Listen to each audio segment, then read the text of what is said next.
La nouvelle data slate arrive sur Warhammer Community, très certainement cette semaine ou peut-être la prochaine. Dans tous les cas, on y est proche. Il va falloir qu'on en parle.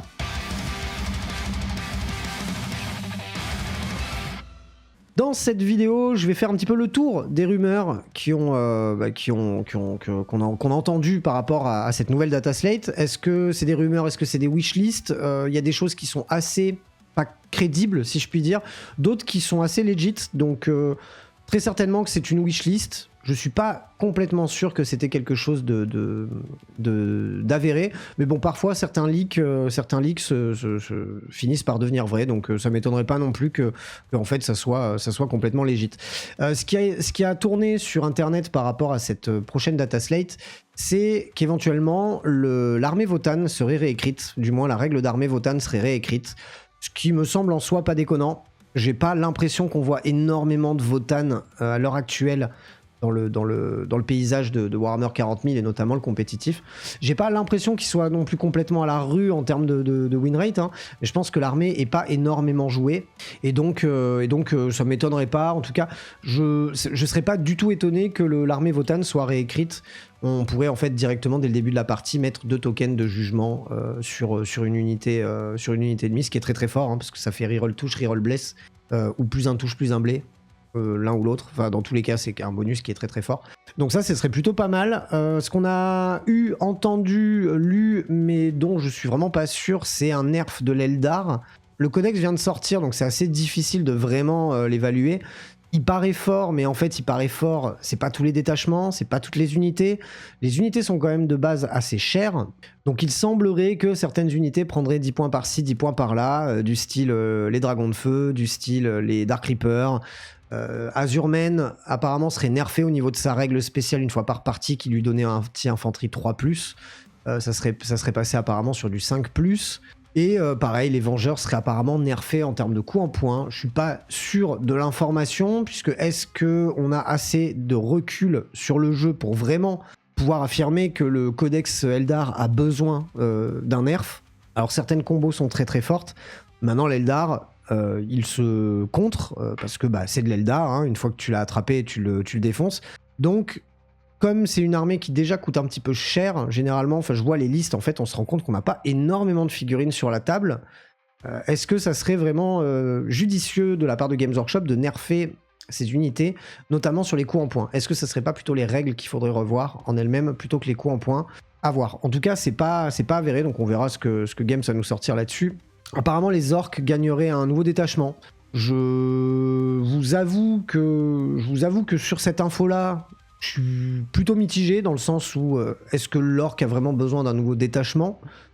Pareil, je vois quand même beaucoup moins l'orque dans le paysage actuel.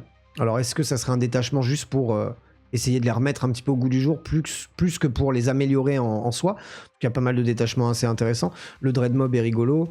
Le détachement Bully Boys, et il est cool aussi. Enfin, il y a des choses à faire. Donc je suis pas convaincu par ce leak là. Par contre, au niveau de Slaanesh et des Custodes, j'ai entendu plusieurs choses. Alors bon, les démons de Slaanesh apparemment seraient ultra nerfés. Alors je peux en parler un petit peu parce que effectivement j'ai joué contre il y a pas longtemps. Alors déjà j'en entendais parler comme quoi c'était assez imbuvable. J'ai joué contre et je peux vous dire que même étant moi-même pas un énorme joueur, ça j'en suis conscient, ça reste quand même une armée qui est très très très difficile à contrer, surtout si elle a le T1. On a des mouvements d'avant-garde avec certaines unités qui sont très fortes, elles peuvent bouger de 9 puis après vont bouger de 14. On a les Fiens qui sont des bêtes donc qui traversent les murs et qui ont une capacité de tanking qui est quand même assez énervée. On a des stratagèmes qui permettent... ils ont des rerolls un peu dans tous les sens, des stratagèmes pour te faire des tests de battle shock, et si tu les rates, tu prends des mortels, des trucs comme ça. Il y a énormément de choses dans ce détachement-là, et apparemment, il semblerait que on soit en route sur un bon gros nerf de ce détachement-là, ce qui me paraît assez justifié. Bon, maintenant, on est sur une armée de corps à corps, Slaanesh, ça tire pas, donc est-ce que le fait de les nerfer va complètement les sortir du jeu? Malheureusement, s'ils y vont un petit peu trop fort, comme c'est une armée qui fait que du corps à corps, s'ils nerfent trop cet aspect-là, ça risque de rendre l'armée difficilement jouable par la suite.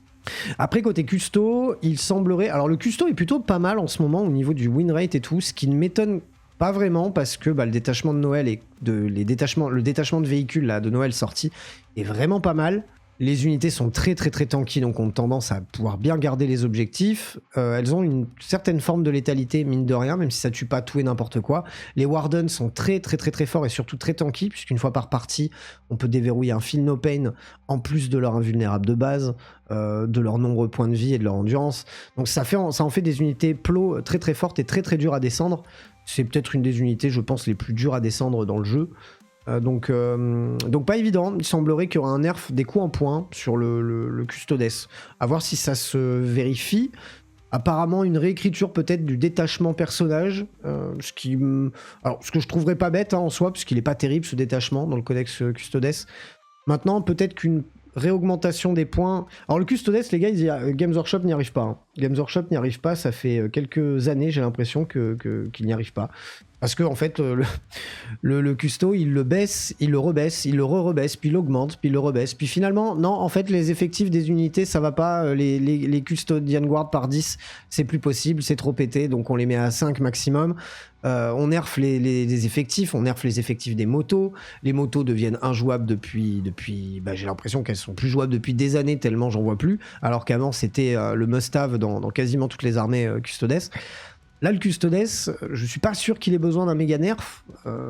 À voir parce que il faudrait pas non plus que s'il y a un nerf appliqué sur l'armée, ça condamne complètement certaines unités, puisque déjà en Custodes, on joue pas tout. Parce qu'il n'y a pas tout qui est super très fort jouable. Donc faut pas trop y aller comme un ouf. Je pense que certains nerfs peuvent être bénéfiques, parce que j'ai l'impression qu'en termes de win rate, le Custodes est quand même plutôt pas mal, voire un peu au-dessus du lot. Maintenant, le problème du Custodes, c'est qu'il y a peu d'entrées dans le codex, et que si on commence à tout nerfer, là on n'aura plus trop de choix d'unités. Déjà qu'on est obligé, très souvent, les 3/4 du temps même, de jouer des unités Forge World. Si on commence à nerfer, je sais pas, les Warden ou les choses comme ça, ça risque de commencer à être compliqué de trouver des unités viables avec ce codex, quoi. On a un bon taux de win rate sinon avec la Death Guard. Ce qui m'étonne pas, parce que la Death Guard, dans certains modes de jeu, et si vous avez vu ma vidéo sur la chaîne secondaire avec Bob l'éponge sur la Death Guard, lui, depuis, il a fait un gros GT à une centaine de joueurs, je crois, où il termine top 5 avec la liste qu'il vous a présentée. Et c'est pas mal énervé. Donc ça m'étonne pas que le win rate soit assez élevé sur le Death Guard. Maintenant, est-ce qu'il va être nerfé ? J'en suis pas sûr. Parce qu'il y a quand même du contre. La Death Guard, c'est quand même une armée qui est lente. Il y a quand même des défauts qui sont exploitables. Et pour moi, c'est une armée qui s'affronte. C'est pas évident, mais ça se fait. Pas avec tout, effectivement. Elle va beaucoup contrer les match-ups de corps à corps avec les fight first sur les plagues ou ce genre de choses. Maintenant, elle va beaucoup nerfer aussi toutes les armées qui vont s'en approcher de trop près et qui ont des petites endurances, parce qu'elle va leur baisser l'endurance en plus. Donc on va se retrouver avec des chips que lui, il va faire qu'une bouchée de votre armée. Par contre, est-ce que ça nécessite un nerf ? Je suis pas spécialement sûr. Donc ça, à voir. Le reste des armées est globalement sur des taux de victoire qui avoignent les entre 45 et 50%. Je trouve ça assez fair. Games Workshop arrive à bien équilibrer là son jeu, je trouve, maintenant. Maintenant, il va falloir parler quand même du Space Marines, qui pour moi est la plus grosse... l'épine, enfin pas l'épine, mais en tout cas le dossier le plus complexe sur le jeu actuellement, parce qu'en fait le nouveau serment de l'instant, qui est très cool, a complètement condamné quasiment tous les chapitres Space Marines. Maintenant on voit les listes Space Marines qui performent, elles sont toutes en Ultramarines. Même l'assaut Liberator que je joue moi, il est pas ouf en termes de taux de victoire. Enfin, il est pas au-dessus du lot, et surtout, il est pas non plus ultra joué. Là, l'armée Ultramarines avec Reboot, Calgar, les 3 Ballistus, les 3 Predators, c'est méga joué, c'est surjoué, il y a un gros taux de victoire, et je trouve que c'est un peu dommage. Alors, non pas, c'est pas dommage que le Space Marine soit bon, c'est pas la question. Ce qui est dommage, c'est qu'il y ait que cette version qui soit vraiment optimale. Ça veut dire qu'il y a une erreur quelque part. Ça veut dire que ce boost qu'ils ont voulu mettre aux Marines est bien, mais qu'il y a une limite. Enfin, en tout cas, qu'il est pas dans le bon sens. Parce que là, en lisant le trou dans la raquette, on s'est dit, tiens, en Ultramarine, ça devient fumé, alors que sur les autres, c'est beaucoup moins fort. Donc il va falloir revoir un petit peu la copie à ce niveau-là. Est-ce qu'on va les voir nerfés? Je sais pas. Moi, c'est pour ça aussi que je modifie ma liste tournoi actuellement. C'est parce que je pense que ça va pas durer très longtemps, le fait de gagner ce serment de l'instant bonus lorsqu'on joue un chapitre, tant qu'on n'a pas le mot-clé, bref, vous m'avez compris. Donc je suis pas sûr que ça va rester, et je pense que ça serait une bonne chose en tout cas que ça ne reste pas, pour que le Marines puisse se rebalancer sur d'autres choses, quitte à augmenter ou améliorer d'autres choses. Faudrait vraiment...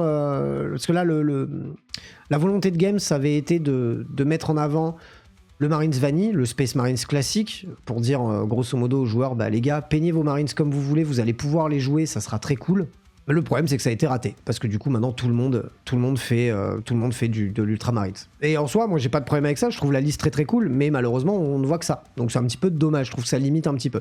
Et pour terminer, bon alors on est passé un peu sur tout, mais bon, grosso modo, on est sur des taux de victoire assez équivalents, que ce soit sur l'Admech, le Necron, on avoisine les entre 45 et 50%, donc jusqu'ici tout va bien.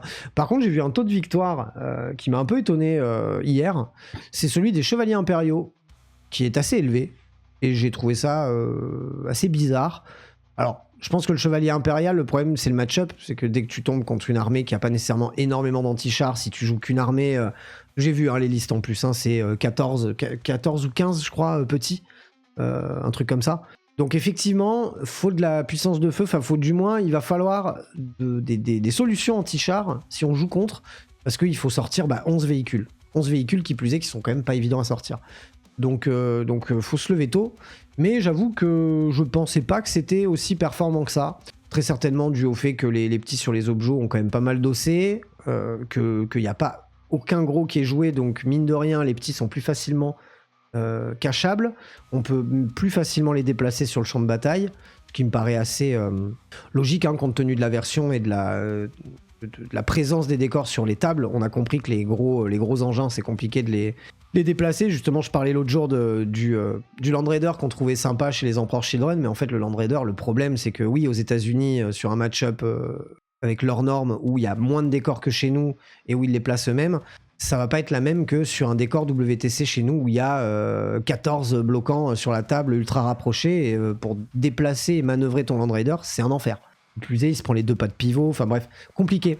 Donc voilà, je pense que moi j'ai fait le tour de mes doléances en tout cas par rapport à cette data slate. J'aimerais que le Marines change, ça c'est sûr. Apparemment il y avait eu aussi une rumeur comme quoi certains trucs allaient être nerfés côté, parce qu'on en a pas parlé, j'ai oublié de parler de la garde impériale. Apparemment les Sions seraient nerfés. Ou ça légite et pas légite. Je saurais... ouais, pourquoi pas. À voir ce que ça va donner. Moi j'aurais peut-être plus nerfé un Rogaldorn QG là, qui fait 170 milliards de tirs pour 200 points là. J'exagère, il est un peu plus cher que ça, mais j'aurais peut-être nerfé plutôt ça. Donc à voir si ce sont des vrais leaks ou si c'était juste des rumeurs et que c'était foireux. Mais en tout cas, ouais, j'aimerais bien... peut-être pas nécessairement du nerf sur l'Aeldari. L'Aeldari, la première lecture, j'ai beaucoup flippé. Et au final, il y a quand même pas mal de défauts. Ça reste de l'Aeldari. Donc peut-être pas. Oui, voilà, Slaanesh. Voilà. C'était Slaanesh où vraiment, là, il faut faire quelque chose parce que c'est quand même super difficile. Mais il faut le faire intelligemment parce qu'il faut pas condamner l'armée non plus, quoi. Bon, maintenant, on a compris, le Games a la volonté de vouloir incorporer les démons du chaos dans des factions Space Marines du chaos, les World Eaters, etc. Apparemment, il y aura un leak comme quoi un nouveau détachement sortirait pour qu'on puisse jouer Be'lakor dans une armée Space Marines du chaos. Je trouve ça très cool parce que j'adore la figurine. Ça me permettrait, moi, de l'acheter et de la jouer. Donc, pourquoi pas. Mais en tout cas, ouais, moi j'attends un bon nerf côté Slaanesh, peut-être un petit nerf aussi côté Custo, ce sera déjà pas mal. Et surtout la refonte du serment de l'instant Space Marines, parce que ça va pas. Ça déséquilibre trop le truc, plus personne n'a envie de jouer Space Marines hormis Ultramarines, et c'est dommage. C'est assez dommage. Mais l'initiative était bonne, donc je ne doute pas qu'ils vont améliorer le truc. Mais là, on n'a pas des taux de victoire non plus complètement fumés, donc on commence à être pas mal au niveau de l'équilibrage. Je pense vraiment que ça annonce que du bon pour la dernière année du jeu. Je pense que d'ici cet été ou quoi, on va vraiment avoir une version du jeu top pour avoir une année complète sur un jeu vraiment au bout d'un équilibrage cool, quoi. Donc voilà, on verra ce que ça donne. En tout cas, j'espère que vous avez aimé cette vidéo. Si c'est le cas, vous mettez un pouce bleu, votre avis dans les commentaires comme d'habitude. Et on se retrouve très bientôt pour plein d'autres vidéos. D'ici là, prenez soin de vous. Salut les roommates.